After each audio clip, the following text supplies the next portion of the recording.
Maggie, some chowder in the works? I got no. You didn't say it right. It's chowda. Chowda. Work on that.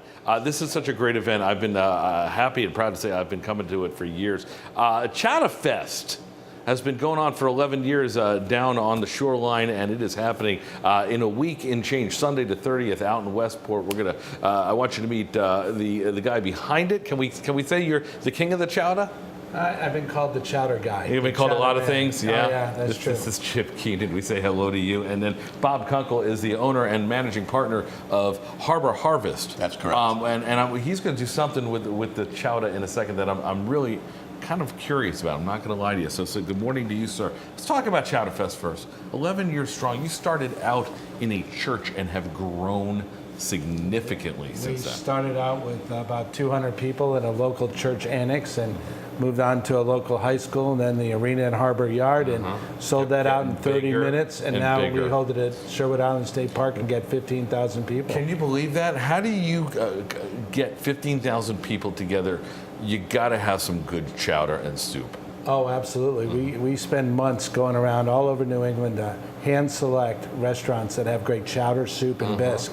And what happens is people come, usually as a couple, they love it so much that they bring their family and friends next time, and it just keeps growing. Which is exactly how it happened in the Scott family. I went down there once a few years back. Now it's a family affair that we try never to miss. And the best part, and we'll get to this in a second because you're raising money for great charity, but to hand select 40 good restaurants in the region means you got to bring your A game, don't you? Always. It's a real culinary event, and the bar just rises every year. And I'm glad you said that because you're going to get to work for a second because you're going to do a zucchini chowder, which I got to tell you, I heard that. I was like, all right, impress me with some zucchini. But you do something special. Well, that's last year was the first vegetarian class. We took a third place. This is our trophy right here. And when you do vegetarian, it's tough to draw a big group. Right. So one of the things that we do different with the zucchini, that is all local Connecticut grown. That's all we serve in our store. Good. Is we actually dry rub it like we do with our barbecue. I love this idea.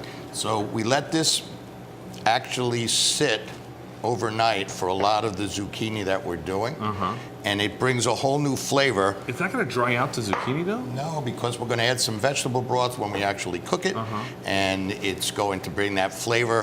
One of the interesting things is a great idea. I love there's a fennel seed in here. So a lot of men that say, I'm not really interested, like you did, and I'm in a zucchini chowder. I was ready to start yelling at Jim, going, who'd you bring with you this time? Really? So they swear that it actually has sausage in it because of the fennel seed. Good. So it's done with the zucchini. Okay. We freeze blossoms and add them to the soup when we bring it out into the store. Now, what do you, so you've dry rubbed this overnight, and what do you do with the zucchini? So I'm going to add garlic, onion, and jalapeno, so Okay. it's got a little hit to it. Okay. And we're going to cook it in a vegetable broth and then puree it down. Okay. So it'll be a chowder. So Look at this, and I love this. So I'm going to put this. I'm going to actually just do the replacement so they can take the shot up top. See just how perfect. That's pureed how long? I mean, it's a nice. Yeah, I'd say about 30 minutes or so. Okay. It's done a couple times until the consistency is right.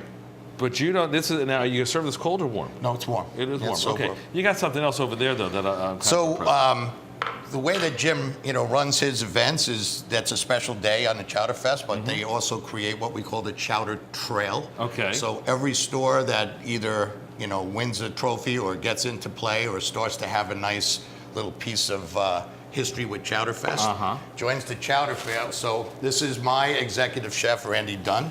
This is his handmade oyster chowder. And I love this because the oysters come from, you said local places. Cops Island oysters in Norwalk is all that we deal with our clams. They are the best clams and oysters. And they really are. I do love Cops Island oysters, so I'm going to go right into this. So this is done with asparagus, sautéed onions, asparagus, white wine, and everything is hand sautéed before we add the cream and actually make it a chowder. It's Randy's recipe. It's a big hit in Harbor Harvest. Dare I ask, Jim, when you come across a guy like this, do you go, make room? We've got one of the 40 right now, or you really put all of them through the paces? It depends, but this has been a great find for us. They were a rookie last year, and they've just impressed us more and more. And you know, we try to promote all our restaurants, of course. Just a few seconds left, so we'll say that it's Sunday, the 30th, in Westport at Sherwood Island State Park. 15,000 people. You think there's no way there's going to be long lines for all the chowdas, but it really does go by very quickly, and it's a good bunch of people. Here's your 7-day forecast. Things looking okay for the next few days as we head into autumn. 72, 75 into the weekend, low 70s. Guys, best of luck to you as you defend. Congratulations once again. There's Farmington. We got to go. We'll see you next up at 4 o'clock. Have a great day.